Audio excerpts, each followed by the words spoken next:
días, yo soy la doctora María Daniela Loureiro. Conmigo van a estar viendo todo el módulo correspondiente a la fisiología del aparato reproductor en estas actividades de fisiología del programa de enfermería. Vamos a comenzar el día de hoy hablando sobre el testículo.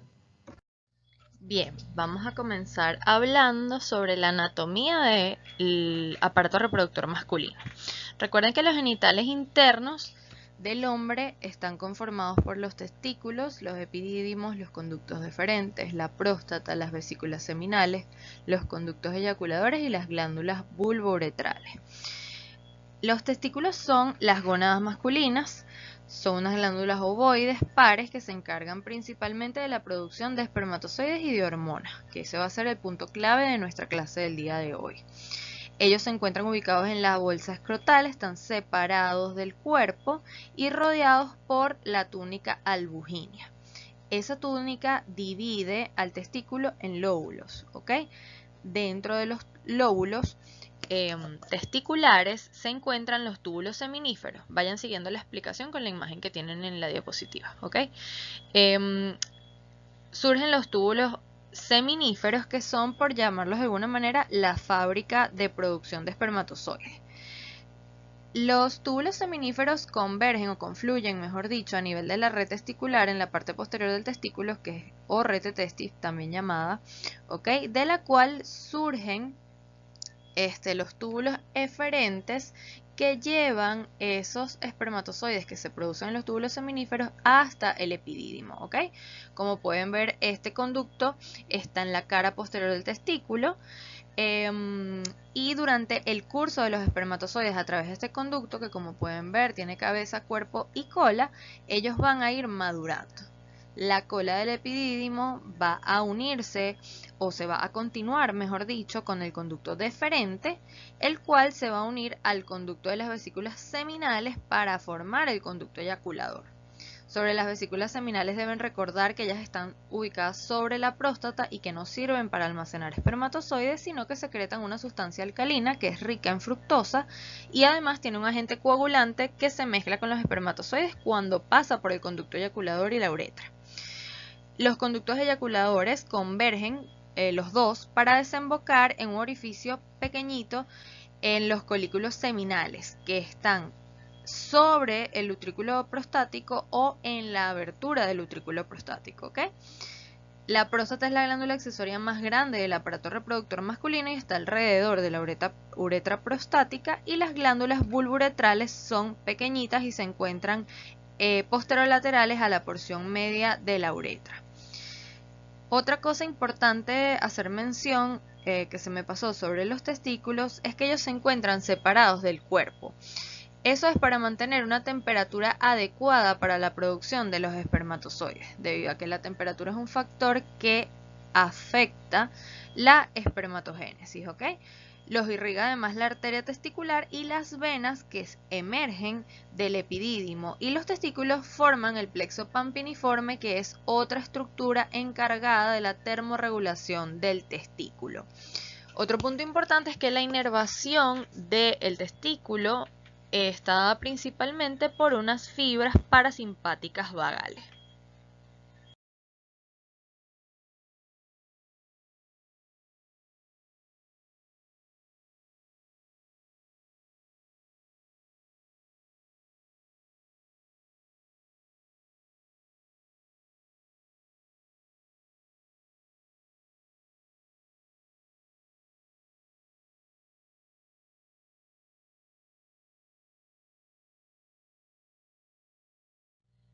En estos túbulos seminíferos, como pueden observar, ellos se encuentran rodeados por unas células mioides, que son de gran importancia porque ellas se contraen para permitir la movilización de los espermatozoides.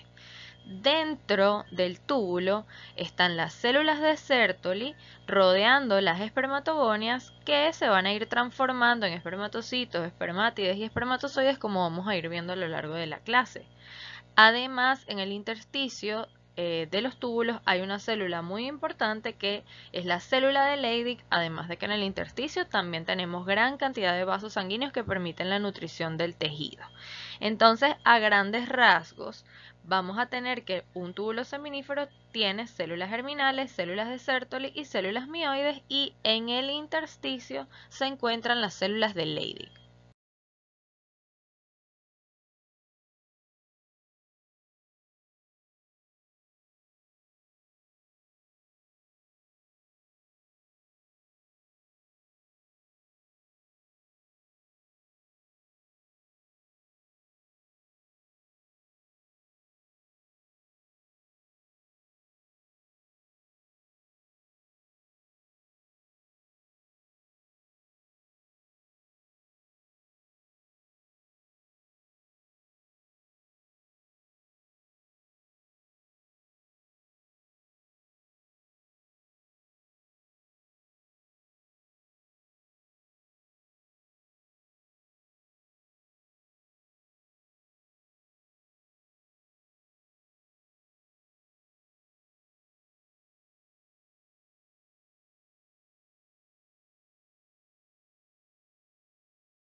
Ok, vamos a comenzar a hablar sobre la función de cada una de estas hormonas que nombramos anteriormente y su actividad sobre algunas células específicas. Vamos a comenzar hablando sobre la hormona luteinizante y su relación con las células de Leydig.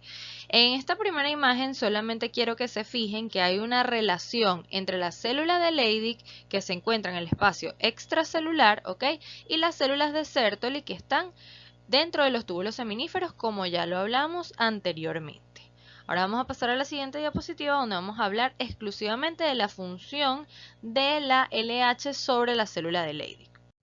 Muy bien, entonces la célula de Leydig es una célula que está en el intersticio, como ya lo nombramos anteriormente, y es la principal diana de la hormona luteinizante y la fuente más importante de producción de testosterona en los varones. ¿Ok? La membrana plasmática de la célula de Leydig, como pueden observar en la parte superior de la imagen en amarillo, tiene un receptor de LH o un receptor para LH que es de gran afinidad. ¿Ok? Ese es un receptor que está acoplado a proteína G, que termina por activar una adenilciclasa, ¿ok?, que cataliza o que favorece la producción de AMP cíclico, el cual actúa como un segundo mensajero activando a la proteína quinasa A o PKA, que es quien activada, la PKA, modula la transcripción génica y termina por aumentar la síntesis de enzimas y de otras proteínas que son necesarias para la biosíntesis de testosterona. ¿Ok? ¿Y cómo hace la célula de Leydig para producir testosterona? Eso lo hace utilizando o realizando un proceso que conocemos como esteroidogénesis, ¿ok? Estimulado por la hormona luteinizante. La esteroidogénesis siempre ocurre a partir de colesterol. Ese es el precursor obligatorio para la producción de andrógenos y todos los esteroides testiculares. La célula de Leydig puede sintetizar ese colesterol de nuevo a partir de acetil-CoA o puede captar el colesterol a partir de lipoproteínas de baja densidad que se encuentran en el líquido extracelular. Esta célula va a utilizar 5 enzimas para convertir el colesterol en testosterona. Hay varias vías que puedes seguir para realizar esta conversión, pero la vía principal es la que vamos a describir el día de hoy y que les pido que lo sigan en la imagen. Lo primero es convertir el colesterol en pregnenolona.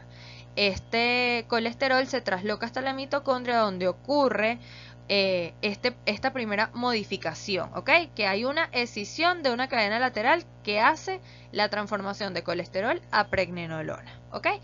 Posteriormente, esta pregnenolona, por acción de la 17-alfa hidroxilasa, se convierte en 17-alfa hidroxipregnenolona, ¿ok?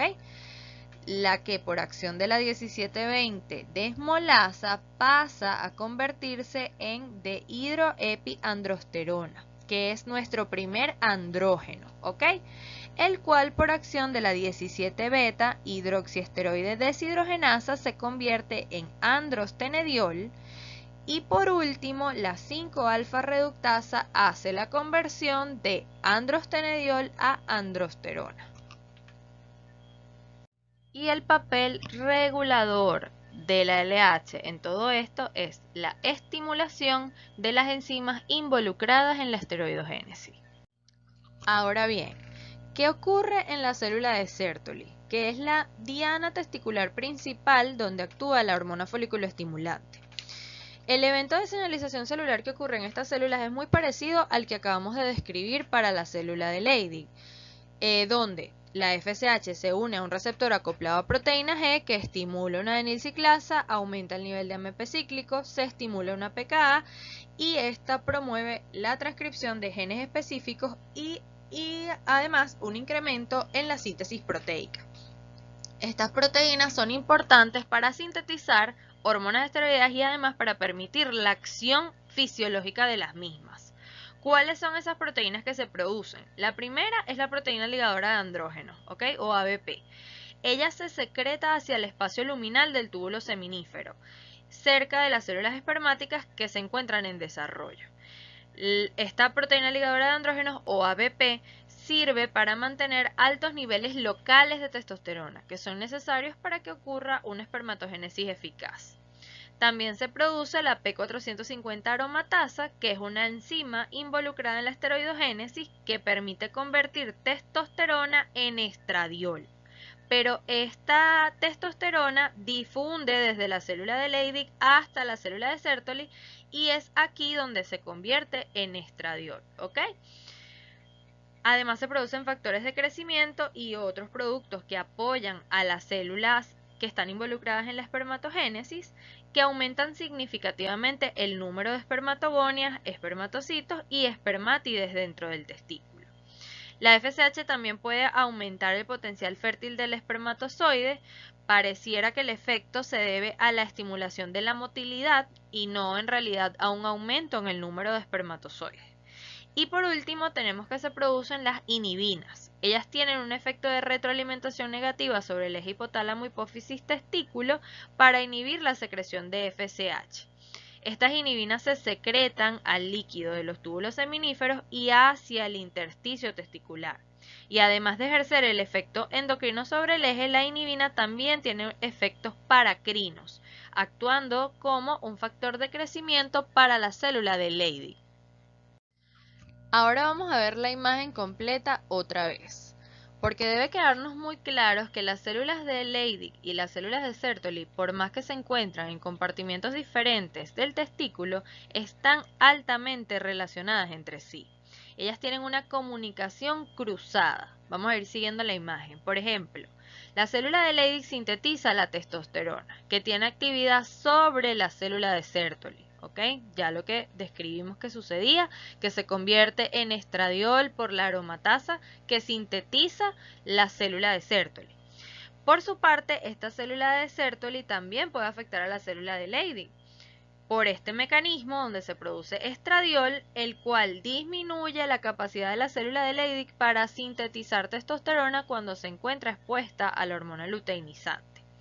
Otra cosa es que la FSH puede actuar sobre la célula de Sertoli produciendo factores de crecimiento que pueden aumentar el número de receptores de LH en la célula de Leydig en desarrollo, lo que produce un aumento en la esteroidogénesis, o sea que produce un aumento en la producción de testosterona. Ahora vamos a regresar al eje. Hablamos ya del hipotálamo, la secreción de GnRH y cómo esto estimulaba la liberación de LH y FSH. Ya vimos que la LH actúa sobre la célula de Leydig, la cual produce andrógenos.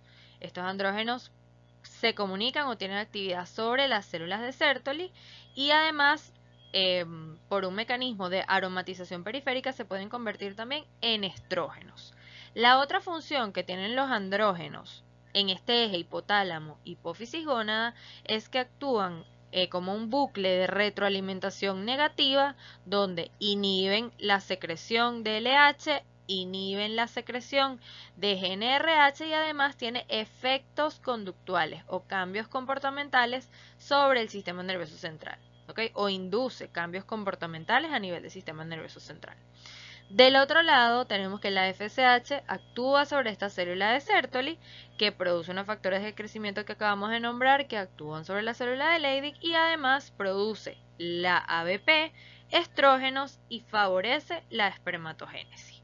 La manera en la que la célula de Sertoli regula en un bucle de retroalimentación negativa este eje es a través de la inhibina, que actúa a nivel de la hipófisis inhibiendo la liberación de FSH.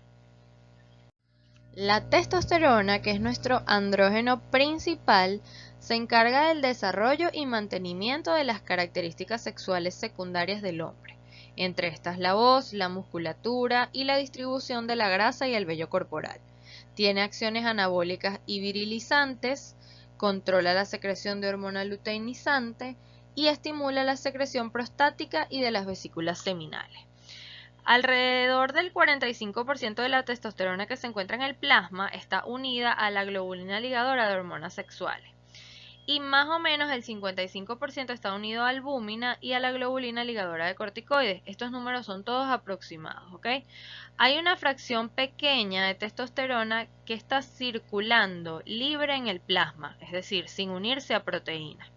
Esa testosterona libre penetra en las células a través de difusión pasiva y una vez dentro de la misma ejerce sus efectos biológicos o también puede ser metabolizada por órganos como la próstata, el hígado o el intestino.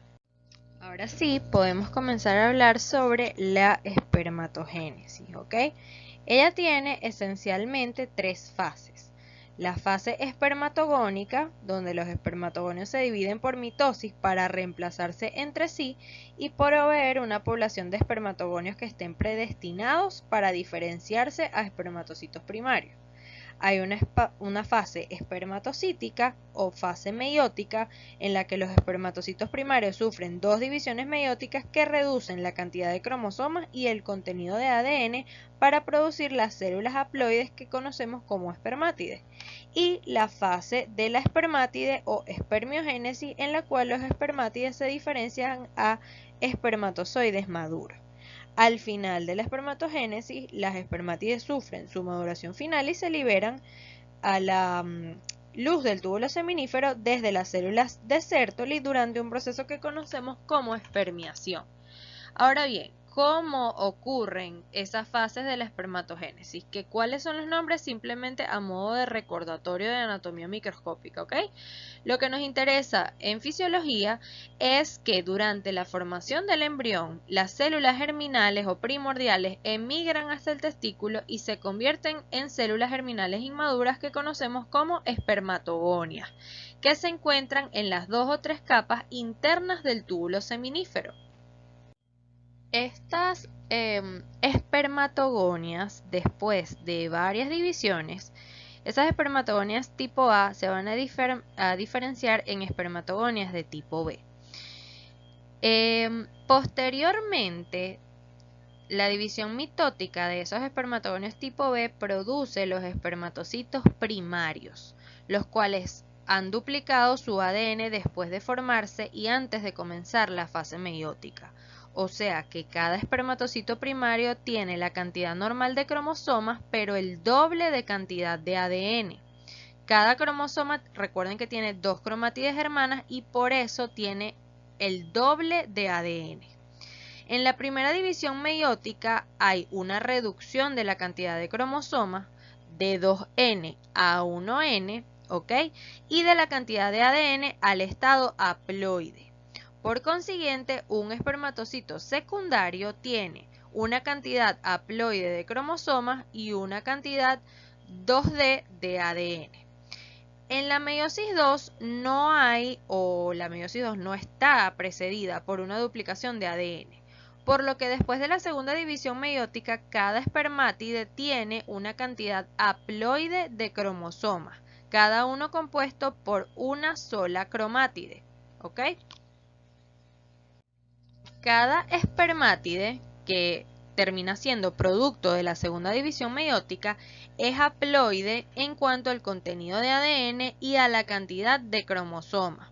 O sea que va a tener 22 cromosomas autosomas y un cromosoma X o un cromosoma Y ya no se va a dividir más, ¿ok? Las espermátides que son haploides sufren un proceso de diferenciación que produce el espermatozoide maduro, que también es haploide. El estado diploide normal que debe tener una célula del cuerpo solamente se restaura al ocurrir la fecundación de el espermatozoide a un óvulo, ¿ok? Pero eso no es motivo de esta asignatura, ¿ok? Esto también es un repaso de anatomía microscópica sobre el espermatozoide. Recuerden que tiene una cabeza, un cuerpo y una cola. En la cabeza está el núcleo que contiene el ADN. Por delante del núcleo está el acrosoma, que es donde están las enzimas capaces de penetrar el óvulo. En la pieza media hay una gran cantidad de mitocondrias que le permiten producir la energía para darle movilidad a la cola de esta célula, y con eso es que se va a poder mover a través del aparato reproductor femenino y poder llevar a cabo su función principal, que es la fecundación. También tenemos una serie de factores hormonales que deben recordar que regulan la espermatogenia. La testosterona, que está producida por las células de Leydig, la hormona luteinizante, la hormona folículo estimulante, los estrógenos, que se producen a partir de testosterona por las células de Sertoli, la hormona de crecimiento, que es necesaria para controlar las funciones metabólicas de los testículos, y también las prostaglandinas y las inhibinas. Las inhibinas a través del control de la FSH y las prostaglandinas se creen que inducen la contracción de los túbulos seminíferos y por ende permiten la salida de los espermatozoides maduros fuera del túbulo seminífero. Otro punto importante que nos habla el programa que debemos comentar el día de hoy es sobre la maduración sexual. Es importante que sepan que en el cromosoma Y del hombre hay una zona que se conoce como SRY, donde se lee un factor determinante de testículo, el que actúa sobre una gónada indiferenciada alrededor de las 7 semanas de gestación, y esto se convierte en un testículo, ¿ok? Ese testículo, más o menos a la 8ª semana de gestación, ya tiene células de Sertoli y células de Leydig. Vamos a ir siguiendo las flechas, vamos a ir por la parte de arriba con las células de Leydig. Estas células de Leydig producen testosterona, ¿ok? Esta va a tener una actividad sobre los conductos de Wolff que llevan a la formación de los órganos genitales internos masculinos, ¿ok? Y además esa testosterona se transforma en dihidrotestosterona por acción de una enzima que se llama 5-alfa reductasa e induce la formación de los genitales externos masculinos. Es por eso que cuando no hay testosterona se forman los genitales femeninos, ¿ok? Entonces, eso es lo que va a hacer la célula de Leydig. Está implicada en la generación, o en la formación, mejor dicho, del genital interno masculino y el genital externo masculino. Ahora, la célula de Sertoli produce el factor inhibidor de Müller. Este factor inhibidor de Müller inhibe a los conductos de Müller, impidiendo la formación del genital interno femenino. de manera tal que entonces la maduración sexual del hombre termina en la formación de los genitales masculinos, tanto internos como externos. Es importante que tengan en consideración los diferentes niveles de testosterona a lo largo de la vida del hombre. Hay picos en la adolescencia que se mantienen más o menos hasta los 40 años, cuando comienzan a disminuir, y a los 50 años la disminución es bastante franca. Otro concepto importante que debemos mencionar es la andropausia, que ocurre en los varones y que corresponde a la disminución de la concentración de testosterona, y al no haber testosterona hay una disminución de la espermatogénesis. Damos por concluida esta actividad sobre la fisiología testicular. Nos vemos en la próxima actividad sobre el ovario.